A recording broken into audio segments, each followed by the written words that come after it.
Celadon Cat è il nome dell'inchiostro Diamine che provo oggi, del colore proprio di questa copertina del notebook che utilizzerò. Un gatto color Celadon, o forse un gatto di Celadon. Sta di fatto che Celadon è una ceramica, o per meglio dire la finitura di una ceramica molto diffusa in Oriente, in un certo periodo storico fra l'altro, che ha questo colore verde, acquamarina, insomma di quelle tinte un po' indefinibili che fanno anche la gioia di tanti come noi.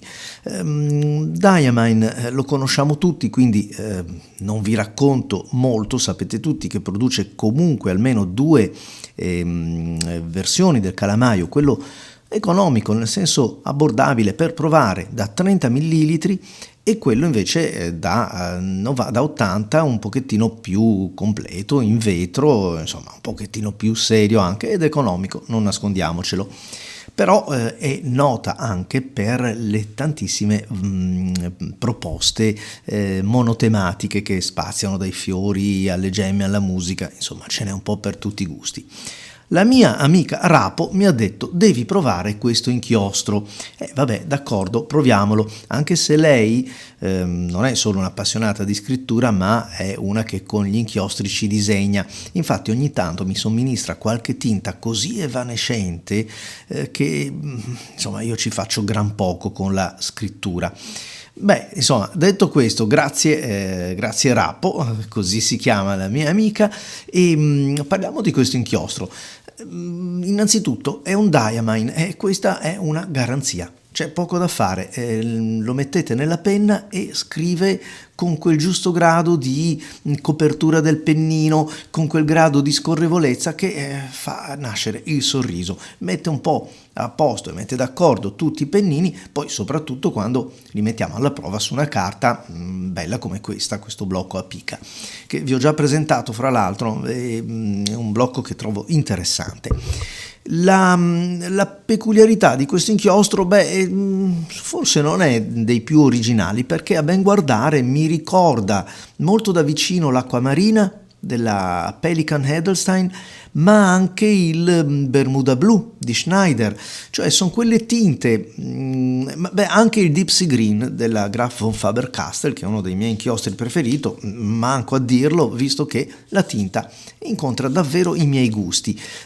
Questa è leggera, ma altre volte invece, vedete, con un pennino o con un tratto un pochettino più corposo, prende corpo, scusate il gioco di parole, ed è comunque, resta sempre comunque leggibile anche su carte quadrettate, anche su rigature un pochettino più fitte, pur non essendo uno di quegli inchiostri che spaccano in termini di contrasto, ma come potete vedere anche adesso sulla carta avoriata, ha il suo giusto grado di contrasto, con un viraggio che a me non piace molto, e quando trovo queste tinte che apprezzo molto sulla carta naturale mi piacciono meno quando vengono virate dal bordo, dalla finitura di fondo della pagina. Questo inchiostro, come altri per carità, cambia molto nel momento in cui è bagnato, e poi, come potete vedere adesso, vado a scrivere a fianco a una riga appena asciugata e la differenza emerge parecchio. Ed allora mi nasce anche una domanda che sorge spesso quando provo degli inchiostri, e cioè perché dovrei comprare, cioè acquistare il Diamine Celadon Cat rispetto ad esempio al Pelikan Edelstein Acquamarine oppure allo Schneider Bermuda Blu, visto che sono molto somiglianti? La risposta, forse la prima, non neghiamocelo, è quella del prezzo. Visto che sono abbastanza simili, uno costa molto di più dell'altro, e a questo punto lo scarto se voglio risparmiare, se il mio, obiettivo è quello del risparmio. Dall'altra, essendo davvero un appassionato come molti di voi, mi viene da dire, lo scelgo in base alla confidenza che mi dà l'inchiostro rispetto alla mia ricerca grafica, rispetto alla mia calligrafia.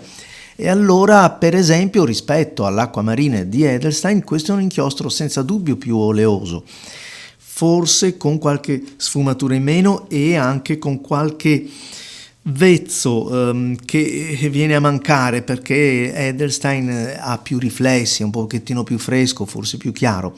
Però rispetto ad esempio al Bermuda Blue di Schneider mi troverei in perfetto pareggio, cioè quello che manca all'uno, e parliamo di piccole cose, viene compensato da altre prerogative. E allora ecco forse anche il perché esistono tanti inchiostri che anche si assomigliano di diversi produttori, proprio per darci la possibilità di trovare quello che risponde meglio anche al nostro gusto della scrittura, oltre che a quello della piacevolezza visiva. A voi tutti amici, grazie a Raffaella e l'appuntamento ai prossimi video. Ciao! Ecco qua, cartuccia esaurita. Quando l'inchiostro è bello si utilizza e finisce anche presto. Ciao!